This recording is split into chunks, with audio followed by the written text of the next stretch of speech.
అహల్యని భానుమతి కోపంగా తిడుతూ ఉంటుంది.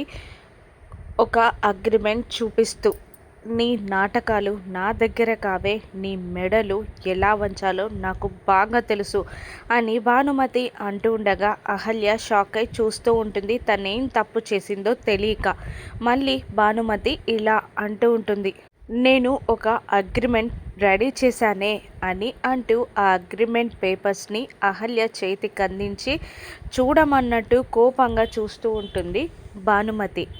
అహల్య ఆ అగ్రిమెంట్ ఓపెన్ చేసి చూసి చదువుతూ షాక్ అవుతూ ఉంటుంది. బిడ్డ పుట్టాక నీకు, ఈ ఇంటికి, గౌతమ్కి ఏ సంబంధం లేదని, బిడ్డ పుట్టాక నువ్వు ఈ ఇంటి నుండి వెళ్ళిపోతానని అందులో రాసుంది. సంతకం పెట్టు, మాటిచ్చావు కదా, సంతకం పెట్టు అని భానుమతి గట్టిగా అరుస్తూ ఉంటుంది అహల్య పైన. అహల్య భానుమతి కండిషన్కి బాధపడుతూ కన్నీళ్లు పెట్టుకుంటూ ఉంటుంది. కానీ భానుమతి ఏమాత్రం కరగకుండా అహల్యని సంతకం పెట్టమని ఫోర్స్ చేస్తూ ఉంటుంది. ఇక ఆ అగ్రిమెంట్ పైన సంతకం పెడుతూ ఉంటుంది అహల్య. అప్పుడే అహల్యని వెతుక్కుంటూ గౌతమ్ ఆ కారిడార్లోకి వస్తాడు. అహల్య అగ్రిమెంట్ పైన సంతకం పెట్టడం గౌతమ్ చూసేస్తాడా?